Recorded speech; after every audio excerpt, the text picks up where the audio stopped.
Hello everyone. Today we are going to discuss a open source tool which is you can say it's an open source project which is hosted over the GitHub, and it is basically created specifically for the cybersecurity researchers, malware analysts, and the students to study real world malwares. It is basically a massive collection of actual malware samples, including both their binaries, which are executable files, and the source code, which will allow you to see like how they are actually written. So instead of just reading the theory, basically the zoo will allow all of you to interact with the real malwares, study how they actually work, and how they infect the system. And even how the antiviruses and the defense mechanism respond to them. So today we will be trying to explore this. So let me open my browser.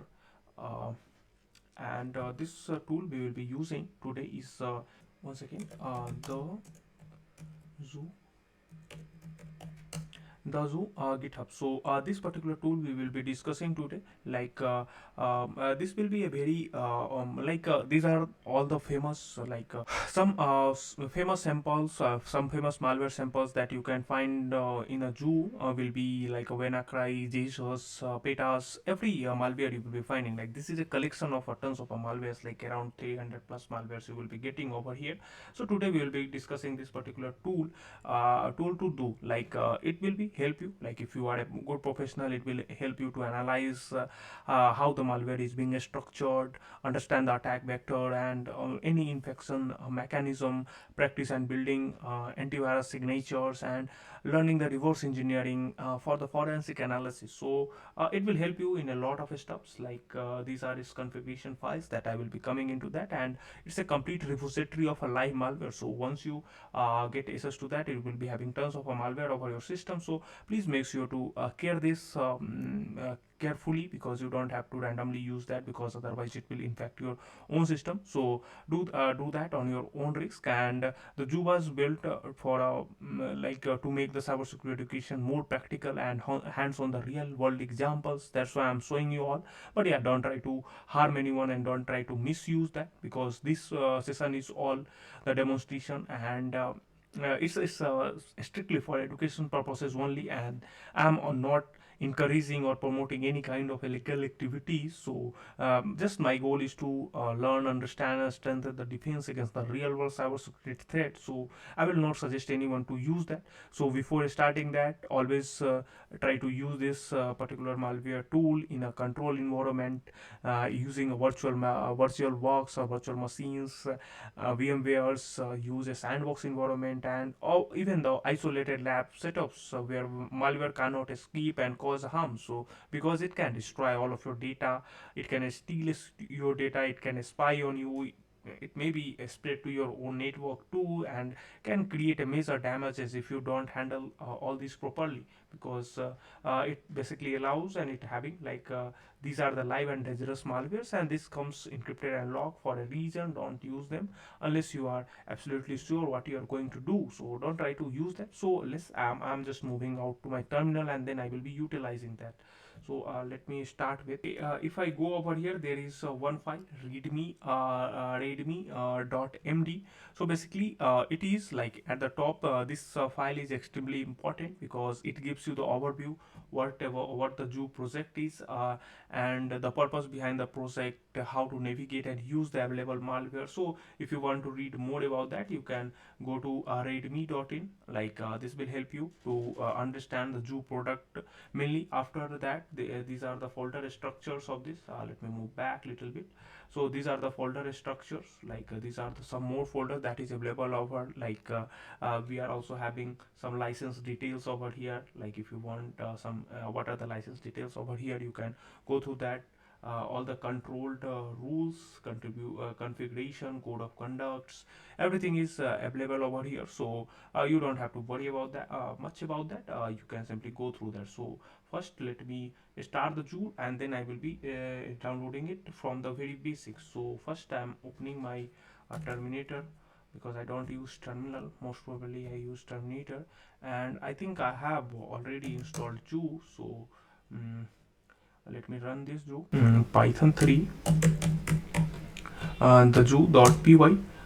Okay, I need to go to the zoo, and then I will be running python 3 the zoo.py, and here it is. Like here are all the this is the particular zoo is. So first I will be deleting that, and then I will again reinstall that, so you all will get the idea like how it actually works. So this banner, whenever you start the zoo, you will be getting this banner, and this is like maintained by this person, and this is just a repo link, and the author is this person. So that's how it basically works. So let me if I want to start that, first I will be exiting this tool, and let me clear the terminal once again, and I will be starting with, like, first I will be deleting the zoo, and then I will start. So let me move back from the zoo repository, and then I will be doing clear, and now I will be starting that again. So if you are starting, the best practice is to first update your system. So first you will be doing sudo apt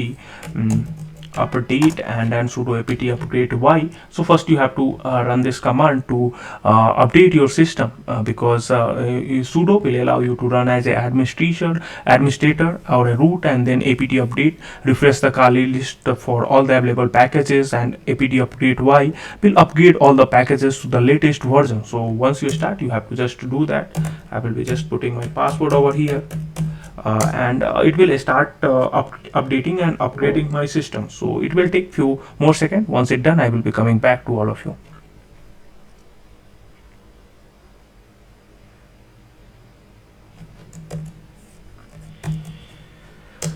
Okay, so once you install, you also have to install git. So if you don't have a git over your system, you can install it using sudo apt install git, and I will be also giving -y. So you also have to install git. That will be more best for you, because installing it will help you to download and clone all the projects from the github. So that will be good. So right now I have already installed the git also. So after that I will be cloning the repository. So first I will be removing the existing the zoo that I am having right now. So to remove that, I am a command having rm, and then rf I will be running for removing that, like a forced deletion, and then I will try to delete the zoo. Once again, it's a capital Z. Okay, so now I have removed the zoo. Once I press ls, I don't have any zoo folder, you can see over here.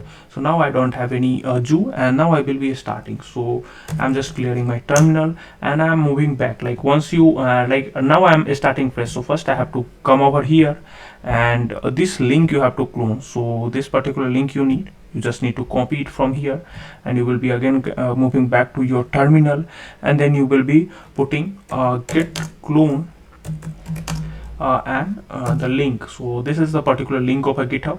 From github I have copy that. So once I press enter, it will start cloning, and it is downloading all the packages of the zoo from github repo. So once it download, I will start move further. So git clone will basically download and copy the zoo code from github into our local machine, or our computer, PC, laptop, whatever you are using. That allows you to move the use the tool further over our local environment. So once let me check till over here, we are having a lot of malwares available in this particular tool. So first like here the command are also mentioned, like git clone, and you have to go to this zoo folder. After that you have to move to cd zoo, and then pip install all the requirements, and then python the zoo.py. But right now it's not working with a python, it's working with python 3. So I will suggest you to go with a python 3. If you are not having that, you can install that.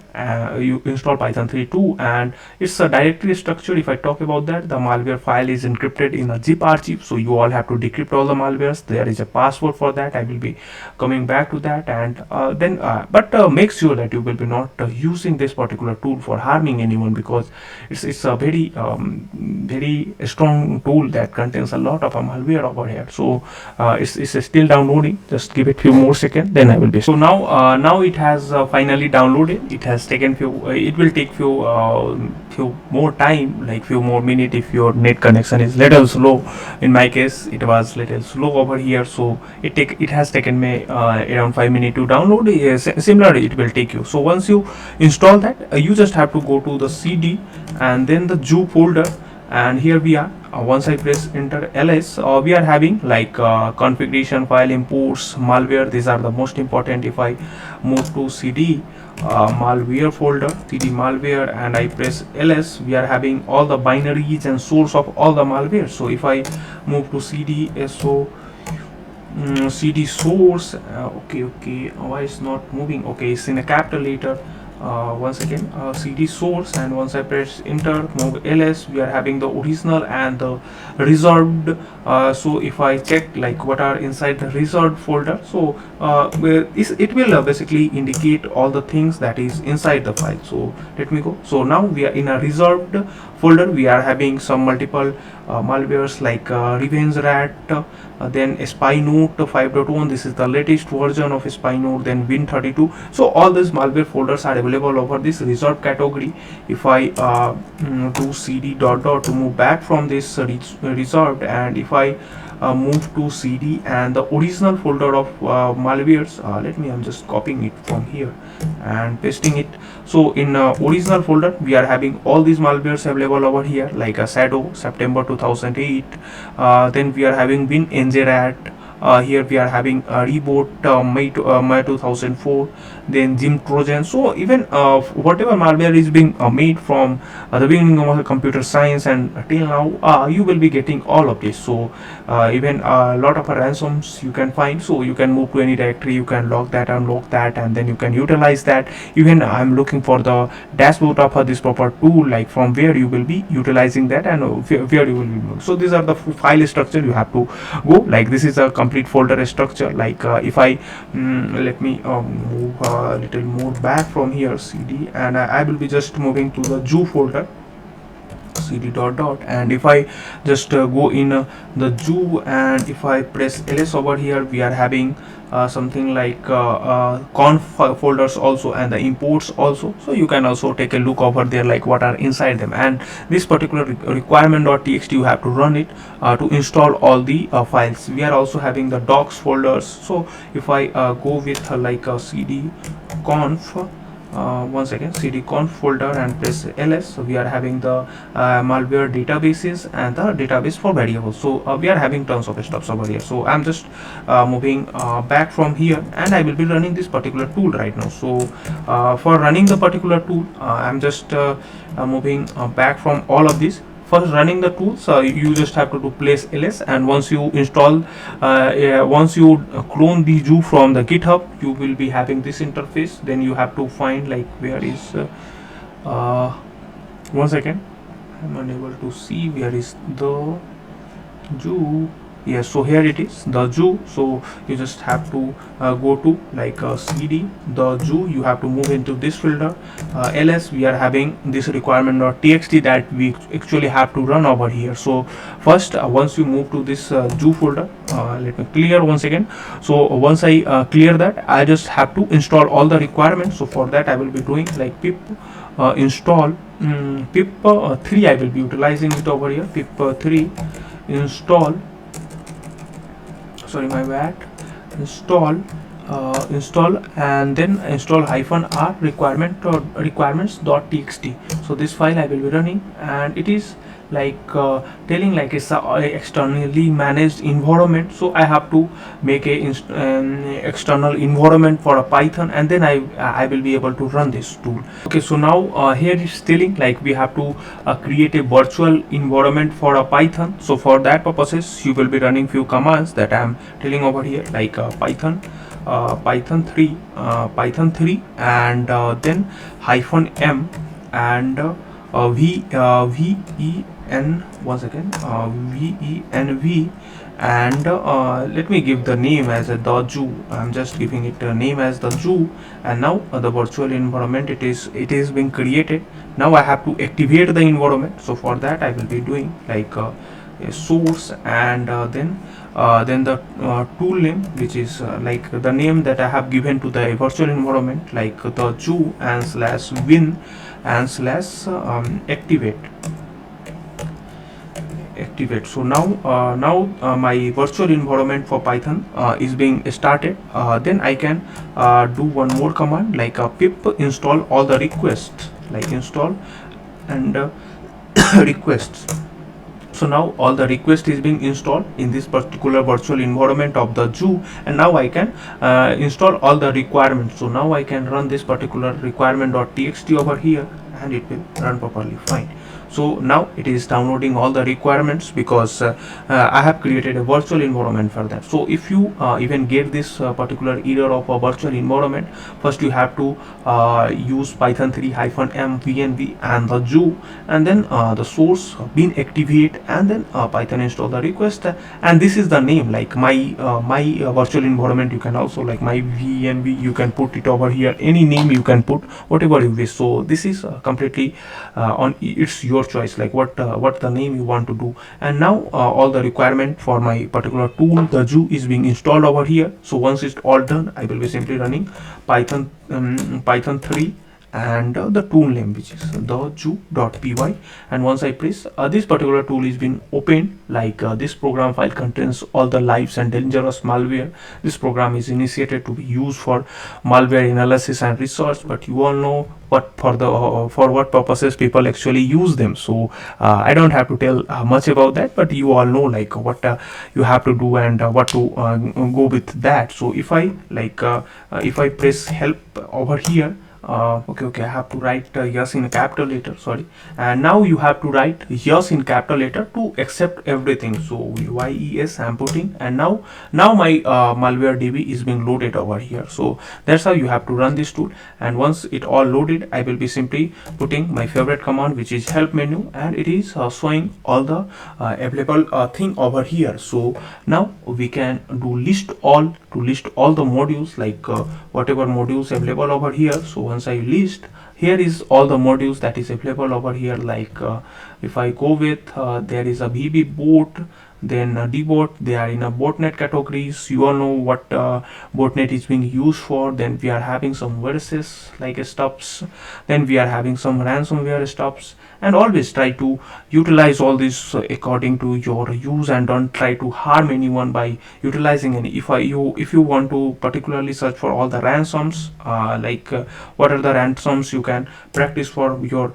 malware analysis, let me go with the help. And if I want to if you want to use anyone, you can put use. If you want to search for any, let me search, and I want to search for all the ransomware. So if I search, like all, it will list me all the ransomwares. If I want to search only let me assume botnets, it will be listing all the botnets for me. So that's how you basically, like all the botnet category, it will be listing all the ransomware categories. I can list it from here. If I want to go with the viruses, I will be simply search virus, and okay, I have make a mistake. It's here search, and these are all the viruses that is available over here. So here, like if I go with how much viruses, it is having around 102 viruses, and you all know what actually. But always try to use all these viruses in particularly controlled environment, because without that is not it will infect your system, and will harm your system. So don't try to utilize all these viruses and malware over the raw systems. Always try to use this in a virtual environment. And these are very sensitive and critical part, so don't try to use. Always try to safely extract the malware and analyze malware samples without risking your machine or the entire networks. All the malwares are basically password protected file, so all of these are password protected file to prevent accidental infections, to ensure like only serious researchers open those files consciously. And almost all malware samples in the zoo are a zip file, so protected within the password, and the password for all these files are infected. So these are the password for all these files. So if you want to extract any file, let's assume if I want to extract this one, I will be simply copying the name, and then I will be doing unzip, and then the file name you want to open, and then -d you can put over here, -d, and then the extract files you can provide it over here, like -d, and extract file will extract all the files into the new directory, and that will be named as whatever name you want to give. So I'm just giving it as a extracted file, extracted, and underscore files. So now it all will be saved into this extracted file over my devices. Let me give a slash over here, and now it will unzip this and will save on my desktop. But I don't want to get more into that, because it will be becoming little, you all know illegal stuff it will become, because I don't want to show anything, because you might be accidentally running over your own device, and that will be helping you. So like once you install that, you can move to let's assume virustotal.com or sandbox.com for analyzing those files. So if I go with like sandbox.com to analyze those files, you will be understanding like here you can upload those files to go through that. Why it's not opening? Okay, it's taking much time. Sandbox.com or virustotal.com, these are the website you can utilize for your malwares and all. After that, we all have a multiple options, like I can switch to ls malwares, and in my own directories, and we can explore for multiple samples of from there too. And all these, like there are a lot of hash values for everything, so you can find them and you can go to that.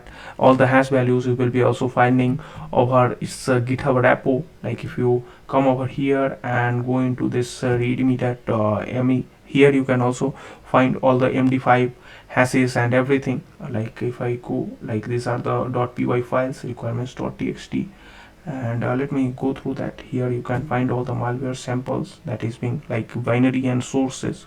So binary codes you can take from here also, like these are the binary codes. From here even you can analyze that, and from your terminal too you can analyze. So these all are for analyzing purposes, but we all know how much dangerous and what are the stuffs they all can do. So always try to utilize this particular tool according to always try to let me go with some more commands, then I will be ending this video. So there is like once you press get, it will download the selected malware. Like if I put get and any, let's assume xyz I want to, let zyd I want to download, I will be putting the name, it will downloading over my system. Update